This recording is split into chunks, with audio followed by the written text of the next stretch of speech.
This is The Baseline, discussing the hot button topics of the NBA. Welcome, everybody. You're tuned to The Baseline. Callie Warrenshaw discussing the hot button topics of the NBA. Only a few weeks away from that favorite holiday of the season, but we bring you goodies, as always, with our show and the two dopest hosts that you'll ever know, coast to coast. Let me go ahead and roll out the red carpet to my right-hand man, 50 grand NBA aficionado. www.shawsports.net. If you don't know, now you know. Big Kahuna PNC, my brother from another mother, repping out of Fort Lauderdale, Florida. Holler back at me, Mr. Shaw. I see snow flurries out my window pane. What do you see? Well, actually, down here in South FLA, man, we got a little rain going on right now, and we're getting air quotes cold front this weekend. So, a little different for the South Florida weather. It's nice, I think, for the December time. The rain sucks, but if we get a little chilly, that won't be so bad. But as always, salute to all the fans listeners of NBA Baseline. Great show on tap, brother. Can't wait to jump right in. I hear you, my brother. I hear you, man. We have a really, really great show on tap for you guys. In a little bit, we will discuss about the recent trade, Jahlil Okafor going to the Brooklyn Nets. We got a lot of things happening in our segment of the Coast to Coast, where we cover all the news topics happening across the league in rapid fire style. And then, we kind of like the NASCAR circuit, man. You get to the quarterway, and sometimes it's a lot to take in through the landscape of the NBA for a whole season, right? So maybe it's best that we kind of break these down into quarters. So we have what we call our quarter pole storylines. Things that we have seen over the course of the first quarter of the season that I think is worth mentioning or worth kind of looking and breaking down into. So that is going to be taking place here in our segment of the breakdown in a few moments. Once again, be sure to get at my man Shaw at Shaw Sports NBA or get at me at GameFace Lee. The show's Twitter handle at NBA Baseline, available on all the major platforms. Be sure to check us out through the Almighty Ballers Network. Almighty Ballers Network is available through all the major platforms as well, too. You want basketball talk 24/7, they got it, and we give it to you exclusively on the Baseline NBA podcast. Also featured on the 16 Wins a Ring website, one of the premier websites that breaks down and discusses in the written text the NBA as we see fit. The Baseline is also featured there, and then we're also featured on Dash Radio. So be sure to go to any of these platforms. Allow us to be your go-to resource discussing all things happening in the association. You know how we do, and you know how we roll. It's time now for the breakdown. Time to break it down. Time now for the breakdown. Callie Warrenshaw of the Baseline NBA podcast.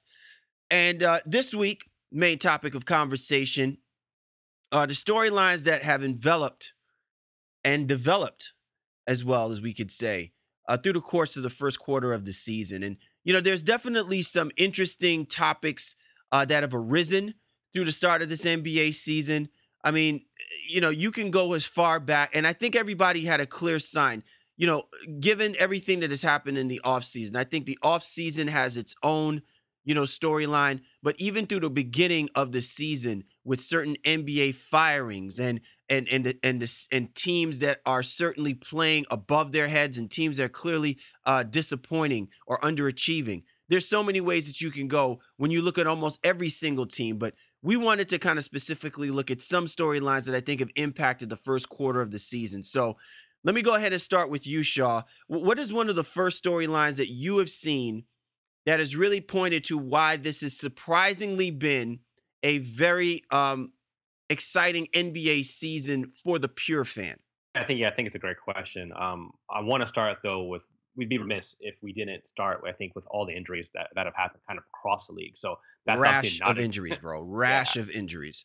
So that's not a good thing, for our fans and definitely not our listeners and people who watch the NBA. But how some of these teams, and obviously in specific the Boston Celtics, have kind of bounced back, from some of these injuries and kind of continue to move forward. I think that's something that's definitely a positive, and that definitely kudos to a lot of these teams here. But the story or the team really is how I'm going to start this with it, that I'm still kind of scratching my head about. And you know what, I almost thought about having us do a segment where it's like, okay, do we want to make this our last chance to make our changes in terms of our predictions? Admit we were wrong. But I think we were 100% proof positively wrong about the Indiana Pacers. this squad somehow, some way, has figured out a way to play fast under Nate McMillan, which we thought, okay, not a chance that will work out. Victor Oladipo, who we've talked about, at one point, another part of our show this season, he's having the best season of his absolute career. Sabonis coming off the bench playing his best basketball, only in 2 years. But this Indiana Pacers team, despite Miles Turner being in our lineup with a bunch of injuries and not playing up to the level that we all thought and hoped he could be, this to me is one of the biggest storylines of the NBA season. Victor Oladipo, and listen, we can make preference to it of how much of an impact that he has had on this Indiana Pacers team. He is basically in many ways, he's almost single-handedly made the Indiana Pacers a relevant basketball team in the Central Division, and he was responsible for breaking a 9-game winning streak that I'm sorry, was it 13 for the Cleveland Cavaliers? Is a 13-game winning streak. His team is responsible for knocking off the Cleveland Cavaliers, who were clearly on a roll. And Victor Oladipo dropped, I think, like 33, the other night, or I think last night as we're recording this podcast. And I think it speaks volumes to the type of player that we think Victor Oladipo can truly become.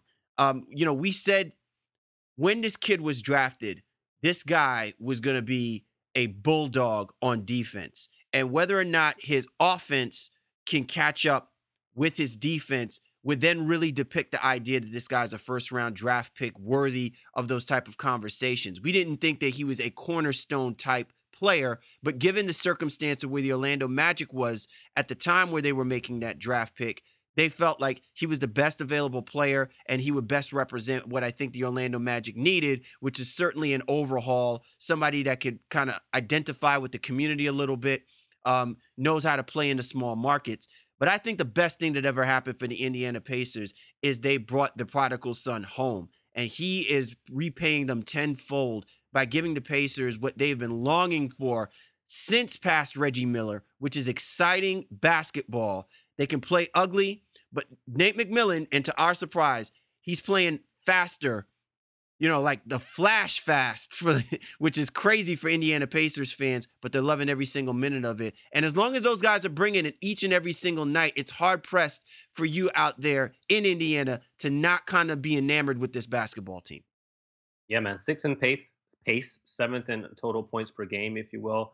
Oladipo with very extremely lofty averages: 23.6, 5.3 rebounds, 3.9 assists, 1.8 steals, and even a block a game. But the thing that I think impressed me the most about what Oladipo has been doing is the efficiency: 40% from the floor and 43%, almost 44% from the three-point line. For me, that just it stands out. And again, I have to reiterate this: Miles Turner is not giving them a whole lot. We thought Miles Turner could be potentially maybe a 20-10 guy, maybe even. Well, he's supposed to be the man, right? Like everything that has happened up to that point, they're saying we're building around Miles Turner. When in actuality, the argument could be made that you're actually building around Victor Oladipo. You know what I mean? I mean, Victor Oladipo, in a year's time frame, going through what he went through, most guys should actually still be trying to find themselves. And he's kind of like that dude that meteor flies out of nowhere from outer space. He accidentally gets hit with the Russell juice, and suddenly my man goes berserk and is now the East Coast version of Russell Westbrook. Yeah. Real talk. And the fact that they got him when they did, 3 more years after this year on his contract at $21 million for the case we see. Again, in today's NBA, that's going to seem like a bargain if he's going to be averaging 24 and 5 a game.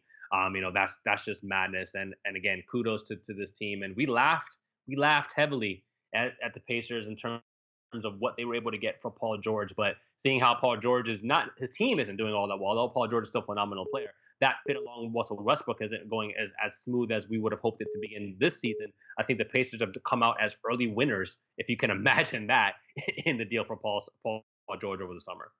All right. So we're impressed and we're enamored with the Indiana Pacers, Shaw. What else really stands out to you? There's one thing that I want to put some emphasis on. Did you see did you see this explosion coming about the Atlantic Division being, marketably good this year? I mean, look, we expected the Boston Celtics to be a good basketball team. Certainly was going to probably take a step back because of the loss to Gordon Hayward, but I mean, they are literally among one of the best, right? No question. Toronto Raptors look really good, right? We didn't know what those guys are going to be. But and then you had some questions about the Philadelphia 76ers. You're like, yo, pump the brakes, man. I mean, they're going to be good, but let's not, you know what I'm saying? Let's not gas their head up a little too much. But you look up and down that Atlantic division. Dude, the New York Knicks are playing 500 basketball. The Brooklyn Nets are only 4 games under 500, but have been playing competitive basketball, right? And we'll get into the whole thing about the Jahlil Okafor trade later on in our show. But were you expecting that this Atlantic division, up and down the board, would be balanced competitively? Like every single night, there's no team in the Eastern Conference that can't overlook any of the teams that they're playing in the Atlantic Division, where a couple years ago, there were relatively only 2 teams that were worthy of any of this type of conversation. Tell me you were seeing that coming. No, yeah, I'd be lying if I did. I think that's a great point. I think with Brooklyn, if you follow the NBA closely, you know that they've been building a nice roster for what what resources they had available to them. And you know that they're going to run through a wall for their coach. They're going to play fast. They're going to shoot a lot of threes. And that can give you a shot on any given night. But the fact that they've been as competitive as they have been and have pulled out some massive wins against a couple teams as well, too, that you couldn't have seen coming. And I think obviously from the New York Knicks standpoint, as we record at 500, yes, we knew Porzingis was going to be that dude with Carmelo being out of the lineup and on a different team and everything like that. It's funny how a lot of these things kind of tie back to OKC, right? But nevertheless, the Knicks really are finding themselves. And despite what Hornacek has done, I think I had some really very strange questions about what he was doing rotation wise to begin the year. Because all right, well, you're supposed to be rebuilding, right? So why are you giving guys like Enes Kanter all these minutes and Jarrett Jack, all these veteran guys when you have Hernan Gomez and Lakina, who all those guys need to play? And to date, it's worked out, and they're not complaining about their roles. Even Noah's back now. He's like, hey, they're playing well, so I just got to wait my turn and sit it down. So for me, I think Hornacek is doing a great job with the Knicks. I didn't expect them to be this good at all, especially with what they were, the perceived rebuild that was supposed to be happening. And then again, obviously with Brooklyn, Philadelphia, all those teams, again, Philly we kind of saw coming, didn't know Simmons was going to be this amazing as a rookie. But you're right, man, this Atlantic division is something to be reckoned with. And they're playing exciting basketball. Look, we can throw out numbers all day long. The numbers really don't mean anything until they are synced in or they're attached to what the players are actually doing on that basketball court that validate what my argument is. There was a time when the Atlantic Division, man, was one of the most exciting divisions to watch on a nightly basis. You wanted to see the Sixers take on the Celtics, and you wanted to see the Toronto Raptors take on the New York Knicks. You wanted to see the Brooklyn, at the time may have been the New Jersey Nets. Maybe that's how far back we could probably go. You know what I'm saying? But each and every single one of these teams are starting to develop their own style.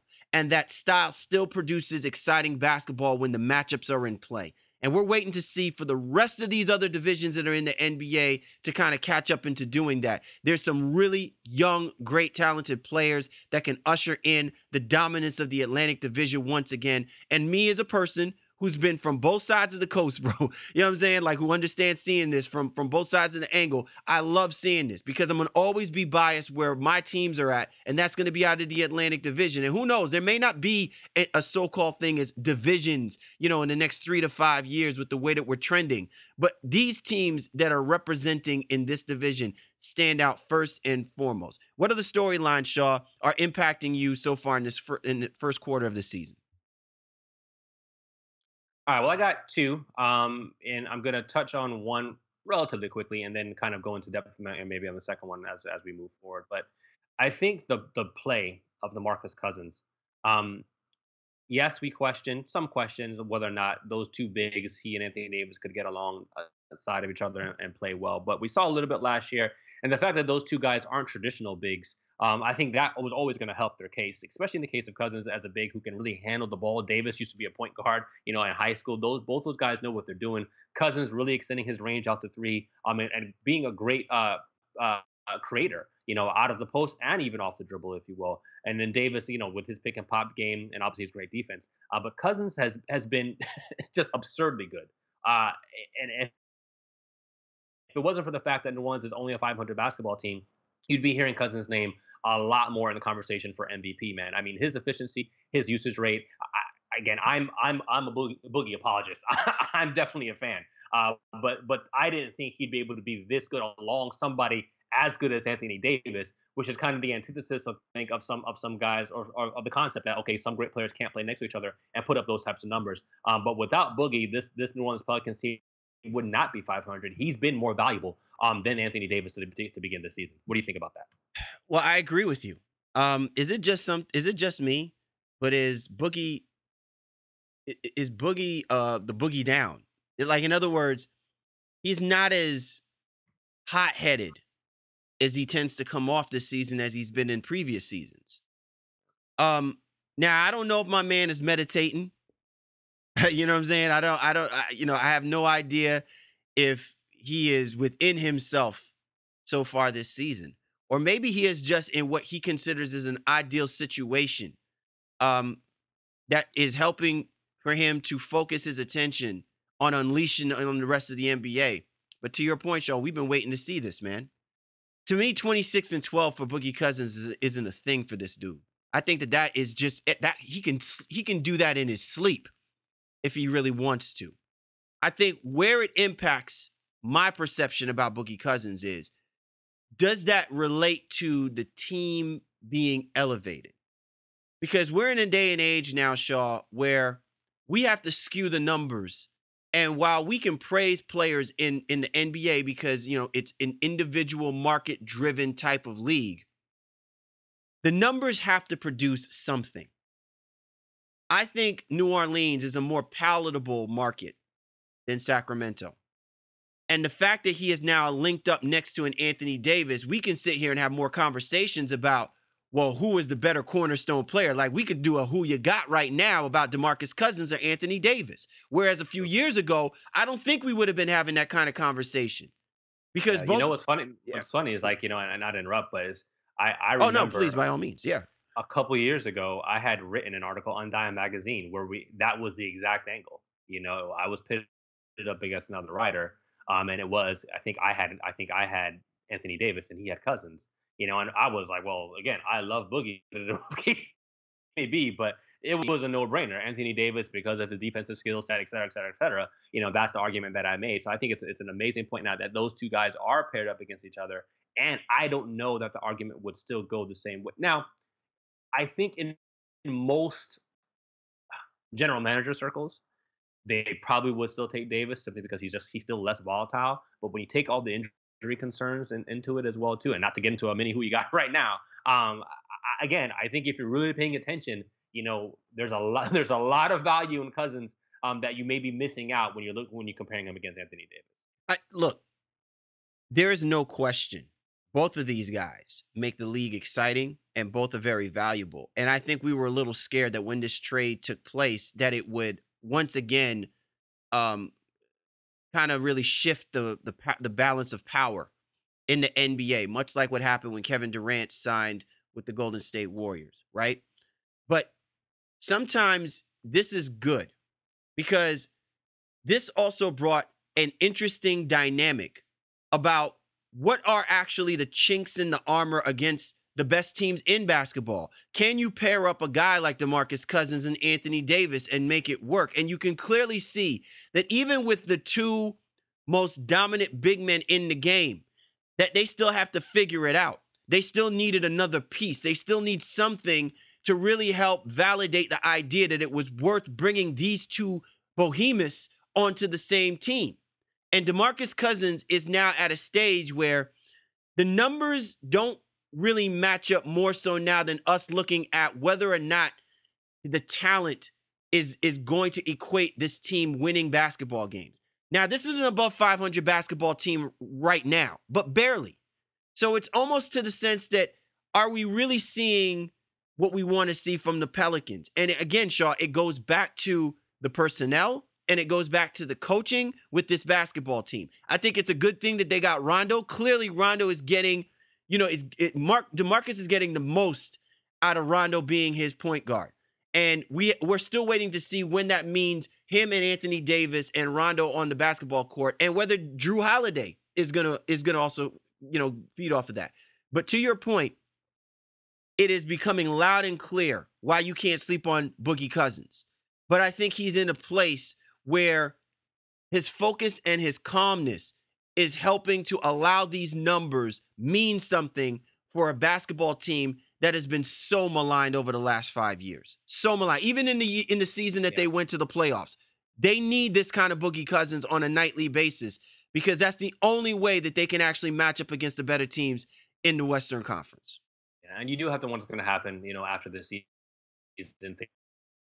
They do make the playoffs. We all know Alvin Gentry. Even if they make the playoffs, they get bounced early. It may not work out because it is a free agent. And the things that scare me is that you're starting to hear those rumblings. Well, the Cavs are all of a sudden now looking because now they're armed with the number one pick, in their back pocket, if you will. Okay, well, could they try to lure Cousins away from New Orleans if New Orleans starts to struggle mid-season around the trade deadline pickup? Also heard some things about the Houston Rockets maybe trying to put a package deal together for Cuzzo as well too. I mean, that's frightening to me if either one of those two teams end up with Cousins. And all I can say is that all these other teams that showed interest, Boston, LA, whoever else, I think they have to be kind of kicking themselves, man, because again, we already said it. New Orleans got him for cheap. The price was out there that Cousins could have been had. A lot of teams ended up passing on him. So, I think we're all eating a little bit of crow there when it comes to that. But the next thing I wanted to talk about too was obviously the impact rookies. We know Ben Simmons, again, phenomenal. Definitely going to be one of the top talents in the league for a long time. Notice how and Lonzo Ball gets a lot of. Notice, Shaw, you said impact rookies, and yeah. Well, we had a nice crop last year. I think we had a nice crop last year, 2 years ago when it was supposed to be good, and that year when Wiggins was out and it was supposed to be great and it ended up being kind of trash. That's where I was concerned. But I think we've gotten some surprises last year. And like you said, this year, man, just who saw Donovan Mitchell coming? The Mormon Don. I was just about to bring him up, Shaw. The Mormon Don, Donovan Mitchell. Summer League is one thing, and all right, nice guy. He seems to have a little bit of fire. Oh, that's cool. But he's come here and he's implicitly put Rodney Hood's ass on the bench, although Hood is always injured on top of it. But Hood moved to the bench as a result of Mitchell's playing. And now he's almost making Ricky Rubio irrelevant as well too. The offense is running through Donovan Mitchell. This rookie is taking his opportunity by the horn. Obviously, Kyle Kuzma and LA, he slowed down a little bit as of late. I think he's had some back issues, but he started off the season very hot and was arguably the Lakers' best rookie over Lonzo Ball. When you look around the league and see those types of impact, Lauri Markkanen, even for the Chicago Bulls, yes, we know they only have 4 wins, and 2 of those wins are against the Charlotte Hornets. But Markkanen getting that playing time as a result of Mirotic and Bobby Portis fighting, and now he won't let go of that starting position because he's comfortable in it and he's thriving in that role. When you see those types of players, guys are like, all right, yeah, you know them, they're cool, but didn't expect them to have that type of impact. Jason Tatum in Boston. There's so many guys out there outside of that elite top 2, if you will, that Simmons and Ball. I mean, even Dennis Smith Jr. hasn't quite played up to the level that I thought he would have.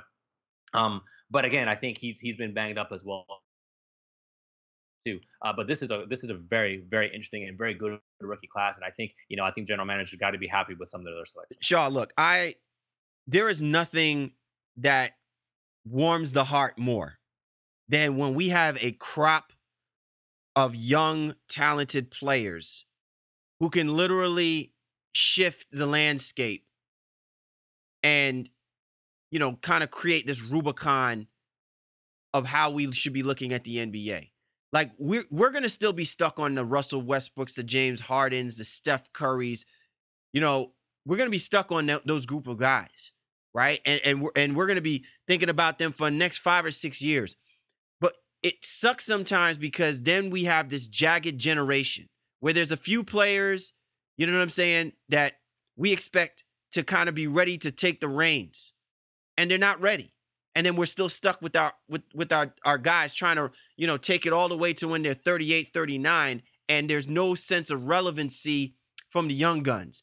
But here we've got this group of guys, the Ben Simmons, the Lonzo Balls, the Kyle Kuzmas, the Donovan Mitchells, the Jason Tatums, right? These guys, the Jaylen Browns, these guys are coming in, and it's fresh off of the Karl Anthony Towns, right? The Devin Bookers. Like it's all like it's like coming in like in this wave. And they're representing, to me, a trend that I'm liking. It's getting us to look at and respect the game in a different way. Respect the players and what they're bringing to the game in a different way. I mean, we're not even talking about Jamal Murray out in Denver, right? Because we're looking at a guy like Donovan Mitchell who's playing in a place where it's always and almost often half court basketball. They haven't had this kind of rookie impact basketball since Darren Williams, who they drafted and was a top draft pick. With Donovan Mitchell, it was almost like we're rolling the dice on this. This guy might be, he could be or couldn't be. We don't know what he's going to be. And he clearly has carved his own path as to what he wants to do, not just for the Utah Jazz, but also for his NBA career. And it speaks volumes to the mentality that some of these guys have coming into this season. Yeah, I think especially when you lump in second year guys like Murray and Brown and things like that too, again, you really start to say, wow, even some of those guys have taken another leap forward. So you put in perspective that the league is in great hands, with this talent again. And if you lump it in a second year guy, well, we just talked about the Lakers not wanting to trade for Cousins because they had Brandon Ingram. And Ingram is playing very good basketball in LA right now, too. Again, I don't know or think that he will be better than Cousins at any stage of his career, but I think he's going to be more than serviceable. And I think if they feel he has that potential, then they made the right move. But nevertheless, though, again, when you lump it in like that, again, first year, second year guys too, man, there's a lot of talent out there that you can like. To even look again, the Bulls are struggling and they're not good, but Chris Dunn now even coming in now in his second year. Minnesota kind of wrote him off as well. Playing great basketball for them at that point guard position as they wait for Levine to come back. Another rookie we didn't even talk about because he's hurt right now, but John Collins too was finally getting his opportunity in Atlanta. That guy can jump out the gym. Still fouls too much. I understand all of that. He's got to figure that part of it out. But again, he's another exciting rookie that when he gets back should get a lot of minutes for the rest of the season, and he'll be putting up some nice double doubles, man. So this league, the NBA, is in great shape with a lot of young talent. Definitely. You're tuned to the Baseline. Callie, Warren Shaw discussing the hot button topics of the NBA. We are at the quarter mark so far the NBA season, and we are kind of breaking down those storylines, man, that have kind of popped up, that have surfaced, that has given us reasons to kind of look back and say, what's really going on? What's the state of the league right now? And, clearly there's some exciting basketball to be played. A few more of the storylines that we should certainly kind of rub our elbows into, Shaw. How about the Houston Rockets, man? We were talking about in the offseason teams making significant moves. And clearly for some teams, these moves are made because they need to compete and kind of keep up with the Golden State Warriors. So the teams like the Oklahoma City Thunder, teams like the Minnesota Timberwolves, the Houston Rockets, all made significant deals getting a marquee player onto their roster. Chris Paul, Jimmy Butler, Paul George, Carmelo Anthony, both going to the OKC, right? Of all of the teams, does it surprise you, Shaw, that the tandem of Chris Paul and James Harden and the roster that D'Antoni's been working with has figured it out to become this good this quickly? Because one of the big things that we kept saying is all of this restructuring of the roster could be at a cost where it's going to take some time for some of these teams to figure out how to play with each other simply because of the dynamic tools that some of these marquee players are going to bring to that team. And somehow, some way, the Houston Rockets have been figuring it out to the tune that people are now saying, do we consider the Houston Rockets the best team in the Western Conference as we speak? Even though there is a formidable Golden State Warriors basketball team, which in a 7-game series, no one ever says that the Rockets would have a shot at. Can we at least say that this Rockets team is just that damn good enough that they could push the Golden State Warriors, to possibly a 6 or 7-game series in the playoffs just by seeing what they've done in the first quarter mark of this season? Yeah, I think it's time to be officially put on notice. This is a stamp of approval that people who thought Chris Paul and James Harden wouldn't play together, wouldn't work out, et cetera, yeah, you were wrong. If it's going to take 114 points a game, to beat this Rockets team, because that's what they score. They score 114 a game. But I think where we did not anticipate this marked improvement was on the defense side of basketball. Exactly. Their offense is stupid, and that whatever again, smart basketball people said, listen, Harden and Paul will figure that out, and you knew that to be true, and so far that has been. But you didn't think, okay, Chris Paul's a good defender. Yeah, he usually makes all defense, et cetera, second, third team, whatever it is, right? he's not going to be able to lift them up. But it's not the Chris Paul move.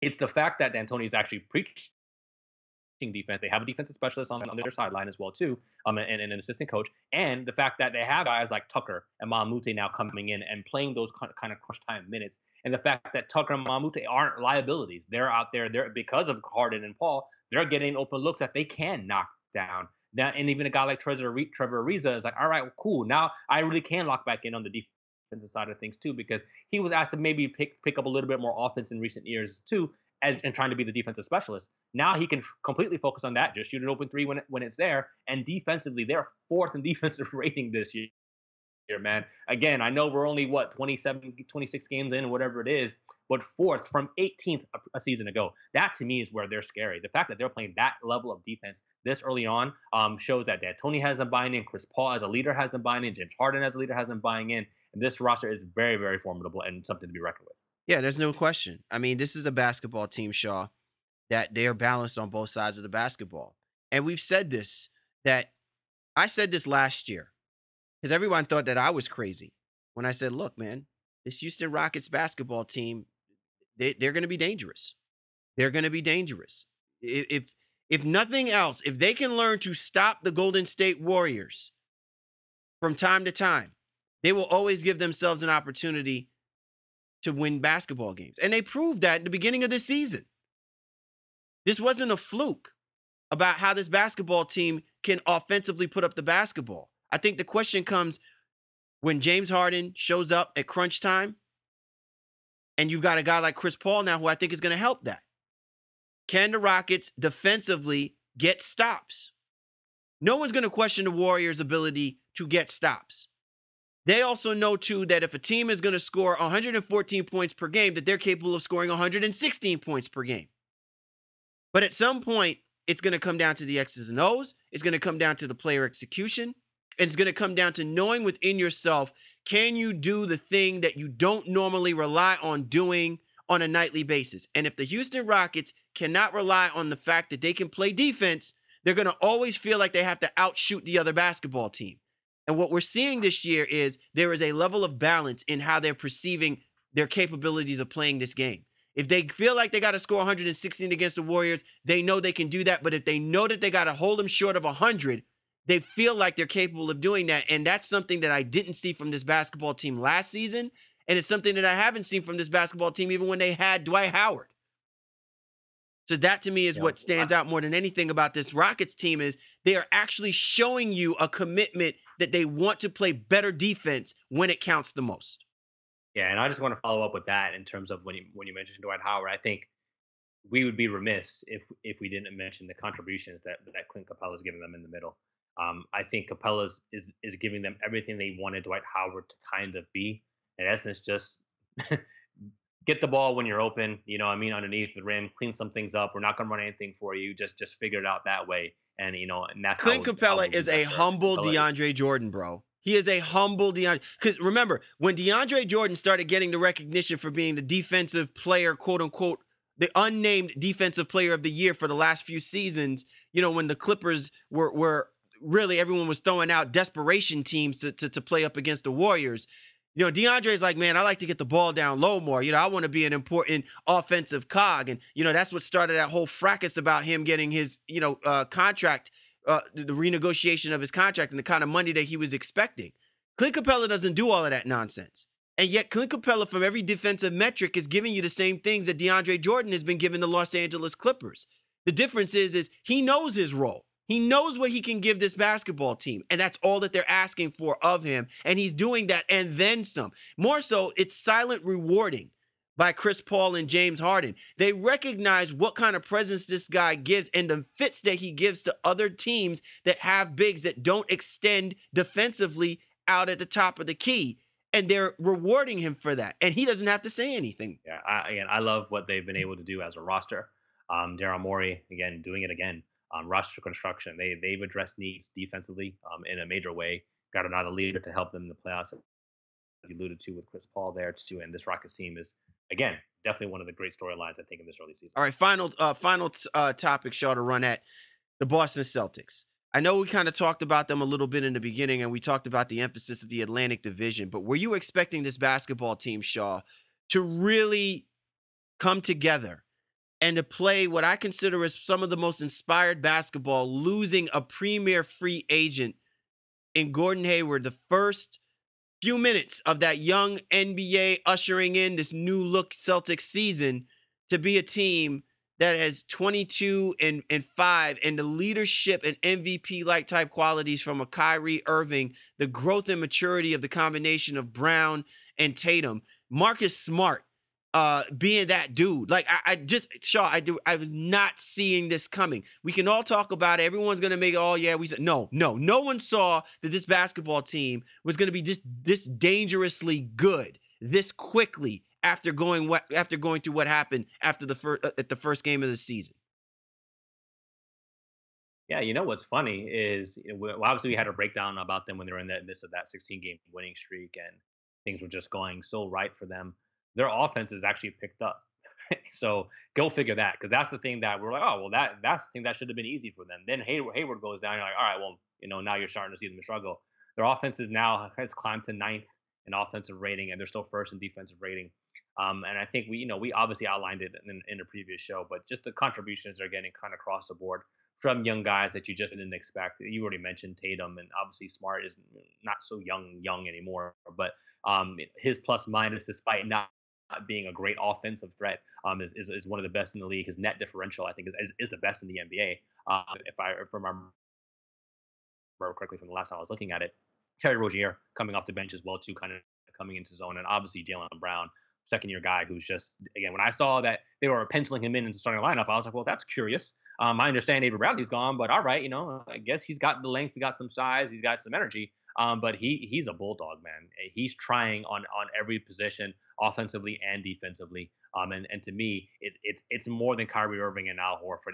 It's all about these young guys and these role players that have become elite role players in a very short time. Exactly, Sean. Look, these storylines that have evolved are really creating a narrative that we have to pay close attention to what is happening right now in the NBA. I mean, this is only a quarter of the season, and we still have yet another quarter before we even get to the NBA All-Star break. And that's, to me, is what's so phenomenal. It's not just a team, one or two teams. It's really the landscape of the NBA, because it seems like all of these teams truly believe that they have a shot, an opportunity to be among the 16 best at the end of the NBA regular season. But a lot of it is going to be dictated through the pace of play that we see as we get into each quarter of the season. Every segment represents a different story that has to be told about what the future is going to be for some of these teams, and it's just great to watch. Superstars holding it down and some blossoming stars on the come up, ready to take the reins and kind of supplant themselves in the thrust of this 2017-18 season. Great things moving forward. Coming up in our segment of The Drop, we talk about the big trade that took place. 76ers, Brooklyn Nets, Jahlil Okafor on the move. Is this a good move for both teams, respectively, here on the Baseline NBA podcast? Time now for The Drop. Cal Lee, Warren Shaw, the Baseline NBA podcast. This week on The Drop, Jahlil Okafor finally gets moved. The misery is over for Mr. Okafor.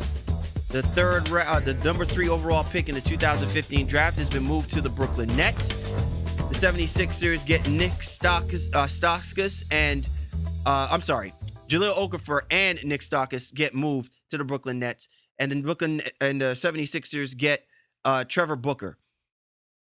What do we make of this, Shaw?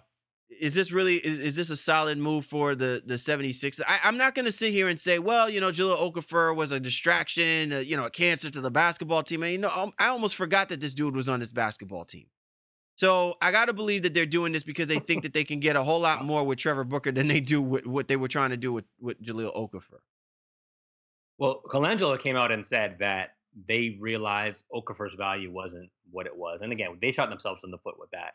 The biggest thing that they did that screwed them was the fact that they just didn't give him the qualifying offer, in essence, to extend them to retain his rights as restricted free agent next summer. Like, that was just dumb. That was dumb, and that made it problematic, I think, for some teams. Like, all right, well, if we know he can bolt at the end of this year, we don't have his bird rights, we have nothing to hold him. Why would we give you anything a first rounder? Why would we do anything like that? So, where this trade becomes interesting is I think that Philadelphia did get more than a serviceable guy back in them, especially a veteran guy like Trevor Booker. It's been said 1,000 times over if you watch TV and listen to things of that nature. Like Booker is a pro's pro, and he's going to be fine if he plays 5 minutes. He's going to be fine if he plays 25 minutes. He plays no minutes, and he's going to always give you his best effort. Veteran guy helping in the locker room, can rebound, can even now shoot the three a little bit too, and is just a good basketball player. I think for Okafor, he's swagging like that McMahon meme that you see all the time when he's coming out of the back room. His shoulders are swaying back and forth. He's bopping. He can't believe he's finally freed and out of Philadelphia. And you do have to wonder what happens now in Brooklyn, because we talked about how there was some great chemistry there with the Brooklyn Nets, right? Yeah, they're not a great basketball team, but they love their coach. They play hard for him, and they play fast.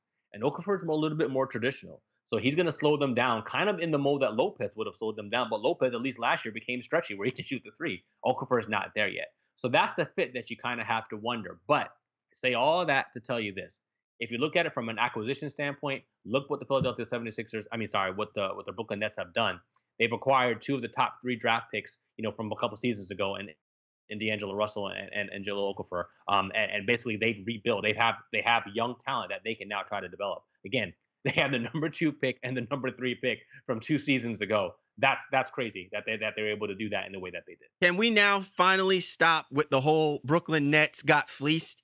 I mean, they just took a longer time to get what they were already or they already got with their draft picks, right? I mean, if you really kind of think about it in this twisted kind of way, they finally got what they wanted. Yeah. Now they just need to keep these guys healthy on the court so that you could actually see them play so that we could say whether or not D'Angelo Russell was a bust or Jahlil Okafor was a bust. I'm very interested to see how it plays out. And again, another thing to kind of bring up, if you're paying attention, if you will, listen. Remember they were after Allen Crabbe 2 years ago. Remember that same thing. They're getting every single player that they've been fawning. The Blazers matched the offer, and they were like, all right, well, whatever the case would be. Then they turn back around and end up making the deal and get Crabbe as well too. So this general manager, and they're doing things, man, that are very positive. They have their targets, if you will. So now they end up with Tyler Johnson from Miami Heat on their roster as well too. I guess I wouldn't be surprised, because somehow or another it's working out for them. And the fact that they've been able to do this, and now they can build these young guys, and even some of the other pieces that's on this roster, Spencer Dinwiddie and Jared Allen now at the center position. Those are nice pieces too. So again, Brooklyn's they're not world beaters, they're not playoff bound or anything like that too, but they are moving in the right direction. And I think Okafor's really going to help them, and I'm anxious to see what he does. Numbers wise, I have no idea. I have no idea what he's going to put up. But I'm sure he'd like to be at least a 15 and 8 type guy at something like that. And I think that'd be more than serviceable for him. I want to go back to the Philadelphia 76ers side of this, Shaw. And again, I find this to be an interesting trade. Look, they can spin this however they want to about Jahlil Okafor. I believe that there's something that clearly needs to be addressed by the 76ers in why they were getting Trevor Booker. And I think my eyes are focused on Amir Johnson. They made this deal and brought Amir Johnson, signed him from the Boston Celtics. And is it just me, but is it that he just hasn't played well? And I don't know if whether or not, I'm just going to say, watch very carefully the minutes that Amir Johnson has now that Trevor Booker is on this roster. Because I don't know if whether or not Amir Johnson fits what the Philadelphia 76ers are going to need moving forward. This basketball team, I think, is capable of being above 500, and they're capable of being in the playoffs. But they cannot lean on their rookie stars as heavily as I think Coach Brown is leaning on those guys. And that means that their bench has to step up. And their front court bench hasn't been doing an admirable job. They're getting quality play from guys like Rashawn Holmes, but you're not getting it from guys like Amir Johnson. I think that trade in itself is to bolster that front court, because Trevor Booker brings you that versatility in the 4-5 position, something that they're just not getting the kind of quality play from my perspective that they should be getting from Amir Johnson. Yeah, I can see that, to some degree, but I think the Sixers, they more believe in even the young uh, energy and enthusiasm of a guy like Rickon Holmes as well too. So I think Amir he was kind of a placeholder, in the meantime, especially until they figure some things out. But again, a nice veteran to have in the locker room as well too. And I don't know. I don't know what anybody can expect out of Amir really these days, but for sure that's going to push him down the depth chart as Sarek has really kind of putting a nice hold in that starting power forward position. Booker can play the 4 and the 5 position and play it well, especially in his role in the minutes that he'll get. So you're right, Amir's not going to get a whole lot of minutes, but it's interesting to see that they're still going to have to bring back at some point Markelle Fultz too. Obviously not in the front court, but another guy just to play in the rotation. So they still have some things to figure out, despite the fact that Simmons and Embiid are just so great and so amazing. All the other guys now kind of have to kind of pick and figure out what roles and how they're going to and what role they can play in a successful team that's trying to make the playoffs. And the other thing too that kind of threw me a little bit too is like it's a side note, and a lot of people say, oh, who cares? It's just a second round pick. But the fact they also had to give up a second round pick to Brooklyn to take Okafor, this just kind of shows you how deeply they screwed themselves, by not making him that tender in that qualifying offer earlier on. Like our boys from the Driving Dish podcast, they don't call him Brian, they call him Lion Colangelo, boy. Like it's just, they go hard on the 76ers. But look, as long as this team is trending in the right direction and bringing exciting basketball to the Philadelphia 76ers, and look, they did need to move Jahlil Okafor, but I completely agree with you 100%, Shaw. They completely misvalued Jahlil Okafor, and they could have gotten so much more from this guy. The fact that they have no faith in this dude, they should have already had moved him from last year. This guy should have already been moved, and it would have gotten a truckload more, even not from just a player perspective, just from a draft pick perspective. They could have certainly gotten more. But hey, this is the route that they've chosen, and hopefully it will yield dividends as the Philadelphia 76ers continue to chase in the Atlantic Division and also chase for a spot in the Eastern Conference playoff picture. You're tuned to The Baseline. Cal Lee, Warren Shaw discussing the hot button topics of the NBA. This was The Drop. It's time now to go coast to coast discussing the news in the association. You ready to rock and roll, Mr. Shaw? Absolutely, man. Let's ride. All right. All signs are a go for Kawhi Leonard to make his 2017-18 debut with the San Antonio Spurs. Expectations is that he should be participating in Tuesday night's basketball game. Not a moment too soon for the people out there in SAS. Bring me back to Claw, yo. Can't wait to see Kawhi back on the floor. Interesting thing thrown out there, I think, on Twitter as well, too, is like, because I think I picked Kawhi to be the MVP this year, but too much time has probably passed. He's missed too much of the season now to be able to garner that award. But I'm more interested to see what happens with he and LaMarcus Aldridge. Does Aldridge continue his great play, being a 2010 type guy with Kawhi's back? So that's something to watch if you're looking. Listen, if he comes out, I want the mandible claw. I don't just want the claw. I want the mandible claw out there on the basketball court, but in moderation. I don't want him to rush out there and then crack an ankle or something happens to his knee and then he's gone. The Spurs will be cautious. No doubt about that. Very cautious. Very, very cautious. All right, out in Phoenix, Suns suffer a blow with Devin Booker. He is going to be gone for 3 weeks. How? Why? Yeah, of course, injuries. Of course, that's what it is, injury. Well, yeah, for the most part, it hurts them in terms of being able to get that on-court chemistry that you'd hope that Booker and Warren and even Josh Jackson can continue to build and put some back behind a little bit of the eight ball there. But it allows them to be worse than they already were, continue to tank. It did help the case of Mike James, who now becomes the first two-way contract guy to earn a full contract in the NBA. So Mike James will be on the roster for the rest of this season for sure. And I think in that way, it helps them develop some of those young guards in the interim time. Josh Jackson, I think, was instilled in the starting lineup as a result of Booker being out. So they're going to kind of play him at the two guard position, which should be hella interesting. So, young guys will get to develop while Booker is out, although Booker's a young guy himself. All right. Cody Zeller, he's a veteran now, you could basically say, for the Charlotte Hornets. He's going to be out indefinitely. How does that impact the lineup for the Hornets? And what does that mean for Dwight Howard, especially moving forward? Yeah, more minutes, please, for D12 or whatever number is in Charlotte now.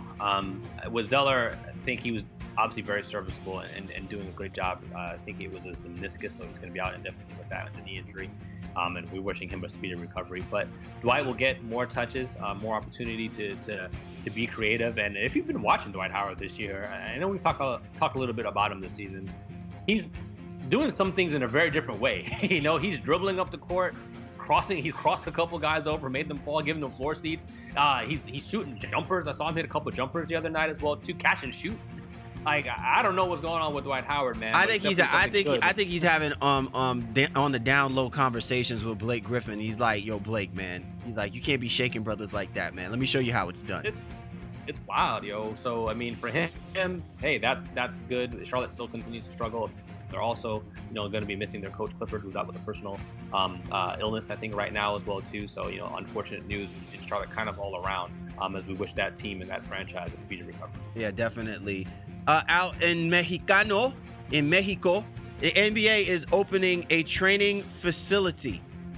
Hot times for the NBA down there at the below the border.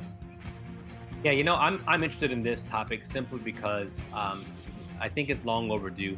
The NBA has some strong ties in Europe, Asia, and in Mexico. And for me, and people listen to our podcast, we're both Jamaican Americans, if you will. Not a whole lot of touch in the Caribbean. Now, Mexico is not the Caribbean, obviously. But this training facility is supposed to help guys from that area. So Mexico, South America, and the Caribbean are all supposed to be coming to this training facility in essence to up their skills and do a whole bunch of things. We may try to get one of the guests, on from that Mexican facility at some point. Maybe that'd be something to do. But the fact that they're finally reaching out to this region of the nation, if you will, is important. And that just goes to show you where Adam Silver's overall globalization for his brand in this league is headed, as he makes this facility in Mexico kind of a hub for the southern lands, if you will, of the world. If you will. I do find it a little bit interesting, given the heightened climate of the heightened political climate that we're in right now with the United States and Mexico with our president, and the state of affairs that have happened with the hurricanes that ravaged the Caribbean islands, that you would think that if the NBA was going to do something that was impactful, that would actually bring in good PR, not to say that you wouldn't do anything in Mexico, but certainly you could focus your attentions more on developing something that would be considered favorable for people in the Caribbean islands that they can embrace. But at the same time as well too, I think the thing that they also think about is the impact that the natural disasters have taken place over this year so far on whether or not building that facility is something worthwhile. So that could have been what was also taken into consideration for them to move forward with building this facility in Mexico. But something to definitely keep our eye looking forward, that yes, Adam Silver does have his eye on the prize from an international perspective. And I think he really wants to continue that effort to globalize the NBA. Finally, Shaw, speaking of globalizing, they may not be globe trotting, but they're going to be trotting throughout most of the United States for the most part. Old school players in the Amazing Race, Cedric Ceballos, Shawn Marion, the Matrix, they are going to be rolling in the Amazing Race. How about that for for some old heads in the NBA getting some play? Yeah, man, I may want to watch that. Marion is a kind of a mercurial guy. Ceballos is also very interesting as well too. So I want him to do it. I want him to do it with that 70-pound, that 250-pound vest that he was balling in that commercial he did some years back. I'm sure he'll bust that out, you know what I mean? But the Amazing Race, I think, is one of those long-standing franchises in terms of reality TV that has global interest, if you will. And I'd watch just to see those two guys, see how far they make it, see how they do, and things of that nature, man. So it's great to see these NBA guys, kind of doing their thing, and having a little bit of fun, post their NBA careers. And yeah, and let me also make sure that I put some emphasis on this. Everybody wants to get on Lonzo Ball for his funky shot technique. Does anybody remember when Shawn Marion was shooting the three?